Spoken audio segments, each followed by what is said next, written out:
Good morning, this is Shelby Law with the Great Basin Fire Potential Briefing for Sunday, June 12th, 2016.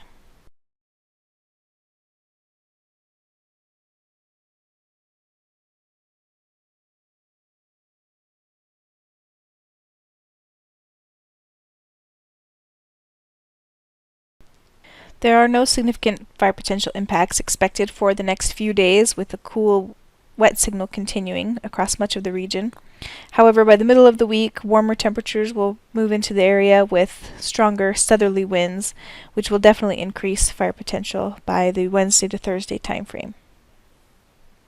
Over the last 24 hours, significant amounts of precipitation have been observed in portions of eastern Nevada and northwest Utah, with somewhat lighter amounts also observed over southwest Utah and the Arizona Strip. Lightning activity accompanied most of these storms.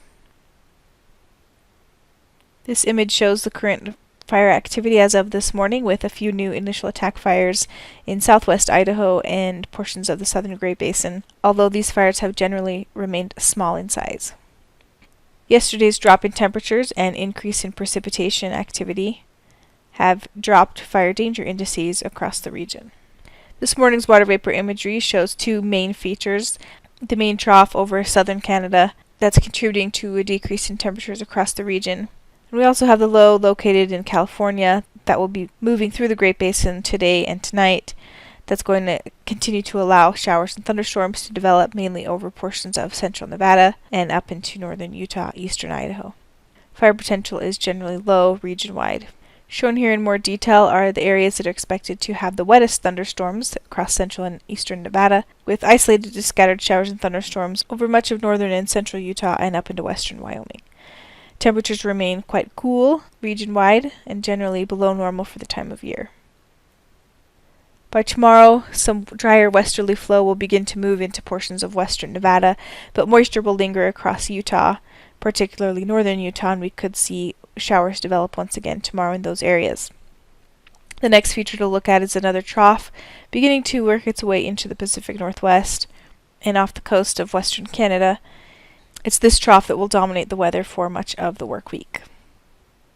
Temperatures will remain cool once again on Monday, with some of those showers lingering across eastern portions of the Great Basin. On Tuesday, drier air really begins to move into the southern portions of the Great Basin, and we'll see some winds increase, particularly over Nevada, as that low pressure system begins to move inland and closer to the Great Basin. Generally sunny skies return to much of the region with warming temperatures, except for the central Idaho mountains, where its proximity to that next low will bring cooler temperatures and a chance for some showers up there. Shown here are the 3-day precipitation accumulation amounts. These amounts represent what's going to happen generally today and into tomorrow, with precipitation occurring over central Nevada and northern and central Utah and western Wyoming. On Wednesday, the low continues to dominate the weather pattern, moving closer to the Great Basin, which will continue to bring cooling to Idaho and portions of northwest Nevada, but really we are looking for a dry swath of air to move into southern Nevada and much of Utah. Relative humidities will be decreasing during this time frame. No significant weather triggers are shown on the map for this time frame, in large part because the areas that will see the strongest winds and lowest relative humidity will have received some of the heaviest precipitation from the event this weekend.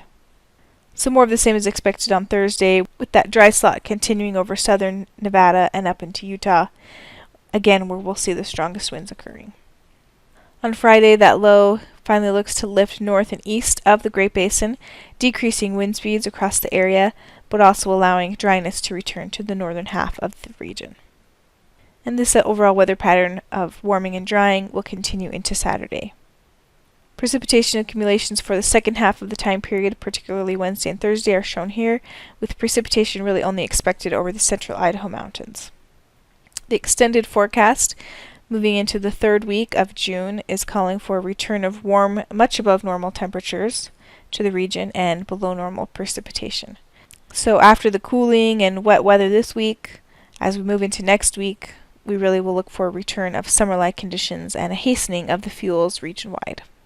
This concludes today's fire potential briefing. Please check back tomorrow for the latest updates.